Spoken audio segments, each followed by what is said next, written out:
মুসা নবী একদিন আল্লাহর কাছে কয়, আল্লাহ ফেরাউনে তো জ্বালান জ্বালায়, তুমি কি ফেরাউনকে গজব দিয়া ধ্বংস করতে পারো না? আমার আল্লাহ কয়, মুসা আমি ফেরাউনকে 4টা কারণে গজব দেই না। কয় কারণে? ফেরাউনকে 4টা কারণে গজব দেই না।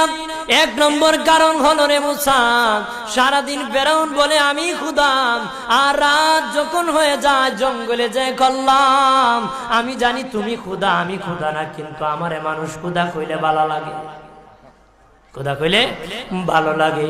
প্রভু তাই তুমি বিরক্ত হইয়া আমার উপর গজব দিও না। আল্লাহ বলে, মুসা রে ওই ফেরাউনে রাত্রির দুয়ার কারণে আমি আল্লাহ তার উপর গজব দেই না।